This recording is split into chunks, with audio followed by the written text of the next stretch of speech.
आज हम शुरू कर रहे हैं एनिमल किंगडम का आगे का लेक्चर। क्योंकि मैंने लास्ट टाइम बताया था कि एनिमल किंगडम में अगर हम सारे फाइलम्स के नाम याद कर लेते हैं तो हमें किंगडम याद करना बहुत ही इजी हो जाता है।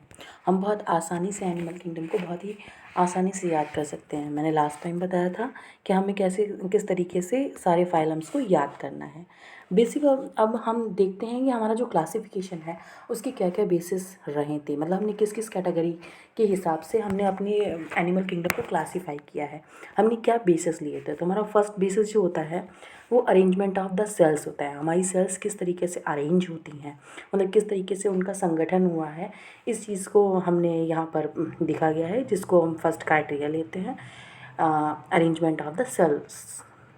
सेकेंड क्राइटेरिया हमारा बॉडी सिमेट्री, हमारी सिमेट्री कैसी होती है, मतलब हमारी समरूपता कैसी होती है, देखने में हम किस तरीके से दिखाई देते हैं। थर्ड क्राइटेरिया हमारा होता है नेचर्स ऑफ सिलूम। सिलूम जो होती है वो एक बॉडी कैविटी होती है। बॉडी कैविटी की किस तरीके से पाई जाती है उसके आधार पर हमारा एक क्लासिफिकेशन किया जाता है, जिसे नेचर ऑफ सिलोम बोलते हैं। और उसके बाद क्लासिफिकेशन होता है डाइजेस्टिव सिस्टम, सर्कुलेटरी सिस्टम और रेस्पिरेटरी सिस्टम के अकॉर्डिंग। तो हमने यहाँ पर जो पहला मैंने लिया है क्लासिफिकेशन का बेस, वो लिया था लेवल ऑफ ऑर्गेनाइजेशन, मतलब हमारा संगठन कैसा होता है। हम हमेशा से जानते हैं कि बहुत सारी सेल्स मिलकर के टिश्यू बनाती हैं और टिश्यू मिलकर के ऑर्गन बनाते हैं, उसके बाद हमारा ऑर्गन सिस्टम्स आता है।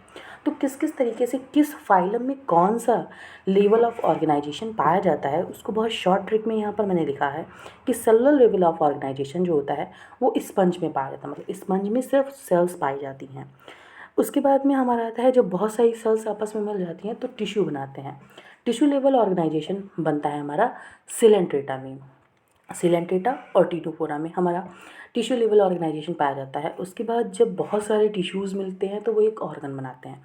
तो ऑर्गन लेवल जो हमारे पास होता है ऑर्गन लेवल का, वो पाया जाता है प्लैटीहेल्मिन्थेस में। प्लैटीहेल्मिन्थेस हमको ये बात याद रखनी चाहिए क्योंकि ये थोड़ा सा इंपॉर्टेंट है। ऑर्गन लेवल जो क्लास पाया जाता है वो प्लैटीहेल्मिन्थेस में पाया जाता है, मतलब प्लैटीहेल्मिन्थेस में ऑर्गन लेवल ऑर्गेनाइजेशन पाया जाता है। उसके बाद जब बहुत सारे ऑर्गन्स मिलते हैं तो हमारे सिस्टम्स बन जाते हैं, ऑर्गन सिस्टम बन जाते हैं, जैसे कि digestive system, respiratory system, circulatory system. वैसे ही मैंने यहाँ पर छोटे छोटे डायग्राम्स में भी इस चीज़ को दिखाया है। उसके बाद मैंने सेकंड टॉपिक लिया है सिमेट्री। सिमेट्री मतलब कैसे किसी के तरीके से हम किसी भी ऑर्गेनिज्म को डिवाइड कर सकते हैं, मतलब किस किस तरीके से हम उसका विभाजन कर सकते हैं, उसमें क्या क्या समरूपताएँ होती हैं, मतलब देखने में कैसे सिमिलरिटीज़ आती हैं। जैसे उस हिसाब से अगर हम बांटें तो एसिमेट्रिकल का मतलब हम उसे किसी भी तरीके से किन्हीं भी दो पार्ट्स में डिवाइड नहीं कर सकते, मतलब एक जैसे दो हिस्से या बहुत सारे हिस्से नहीं कर सकते, हम उसे कैसे भी डिवाइड नहीं कर सकते, उसमें कोई सिमेट्री नहीं होती है, इसलिए उसे एसिमेट्रिकल कहते हैं। और ये हमारा पाया जाता है स्पॉन्जेस में। स्पॉन्ज में या पोरीफेरास में हमारी एसिमेट्री पाई जाती है। उसके बाद आती है रेडियल सिमेट्री। रेडियल सिमेट्री का मतलब होता है हम किसी पर्टिकुलर रेडियस से हम उसे डिवाइड कर सकते हैं सिमिलर टू पार्ट्स में, जिसे कहते हैं रेडियल सिमेट्री। सिलेंट्रेटा और टीनोफोरा में रेडियल सिमेट्री होती है। इसका एक बेस्ट एग्जांपल हमारे में पाया जाता है एडल्ट इकाइनोडर्मेटा। एडल्ट इकाइनोडर्मेटा में भी रेडियल सिमेट्री पाई जाती है।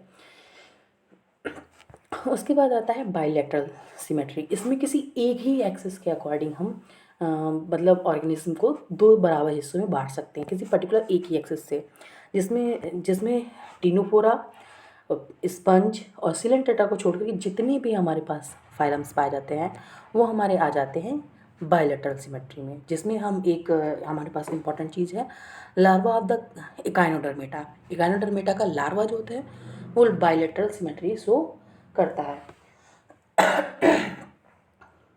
रेडियल सिमेट्री जो शो करता है इकाइनोडर्मेटा इसलिए इंपॉर्टेंट बन जाता है क्योंकि इकाइनोडर्मेटा का जो एडल्ट है वो रेडियल सिमेट्री शो करता है, और जो हमारा लार्वा है वो इकाइनोडर्मा का बायलैटरल सिमेट्री शो करता है। तो इस हिसाब से मैंने यहाँ पर कुछ डायग्राम्स बनाए हैं। जैसे मैंने ये पहला डायग्राम जो बनाया है ये है हमारा एसिमेट्रिकल का, मतलब इस डायग्राम्स को हम किसी भी तरीके से दो भागों में डिवाइड नहीं कर सकते। दूसरा जो मैंने डायग्राम बनाया है वो रेडियल सिमेट्री का है, और तीसरा बायलैटरल सिमेट्री का, क्योंकि हमें एक पर्टिकुलर से ही उसको दो भागों में, एक पर्टिकुलर एक्सेस से ही उसको दो भागों में डिवाइड कर सकते हैं। उसके बाद मैंने लिया है एम्ब्रियोनिकल लेयर्स, जर्म लेयर हमारे अंदर जब हमारा एम्ब्रियो बनता है, एम्ब्रियो में हमारे 3 तरीके की लेयर्स होती है जिनको एम्ब्रियोनिकल लेयर्स बोलते हैं या जर्म लेयर्स बोलते हैं, जिसमें आता है एक्टोडर्म, मेसोडर्म और एंडोडर्म। शुरू में हमारे अंदर एक्टोडर्म और एंडोडर्म बनती है, मेसोडर्म बाद में आती है। तो जिन फाइलम्स में सिर्फ एंडोडर्म और एक्टोडर्म पाई जाती है उनको डिप्लोब्लास्टिक कहते हैं, क्योंकि डिप्लो माने होता है दो लेयर्स का होना, ब्लास्ट मतलब लेयर्स, 2 लेयर्स का होना डिप्लोब्लास्टिक कहलाता है। उसके अंदर एक्टोडर्म और एंडोडर्म पाई जाती है। ट्रिप्लोब्लास्टिक वो ऑर्गेनिज्म होते हैं जिनके अंदर तीनों लेयर्स पाई जाती हैं, मतलब एक्टोडर्म, मेसोडर्म और एंडोडर्म तीनों लेयर्स पाई जाती हैं। तो डिप्लोब्लास्टिक के अंदर हमारे जो फाइलम आते हैं वो 2 हैं, सिलेंट्रेटा, टीनोफोरा। और इनको छोड़ करके प्लैटीहेल्मिन्थीस से लेकर कॉर्डेटा तक जितने भी फाइलम पाए जाते हैं वो ट्रिप्लोब्लास्टिक्स में अब आते हैं। मतलब इनके अंदर तीनों जर्म लेयर पाई जाती हैं, एक्टोडर्म, मेसोडर्म और एंडोडर्म।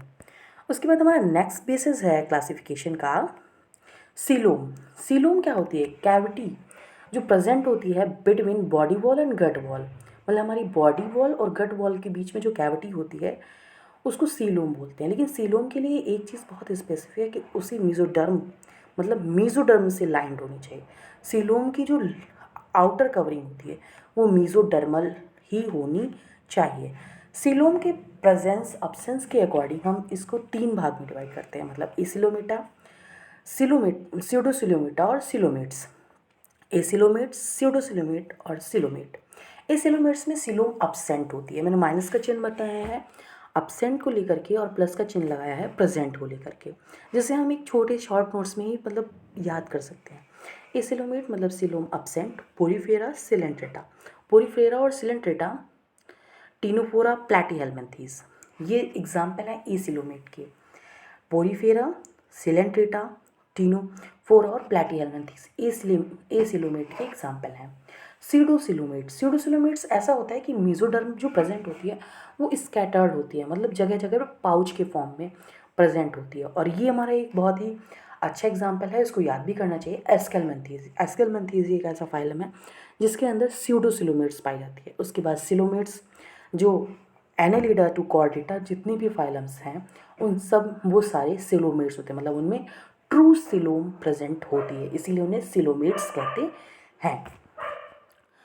यहाँ पर मैंने डायग्राम्स दिखाए हैं, जैसे ये रेडियल सिमेट्री का हमने देखा कि हम उसे बहुत सारी एक्सिस से एक सिमिलर पोर्शन में बांट सकते हैं।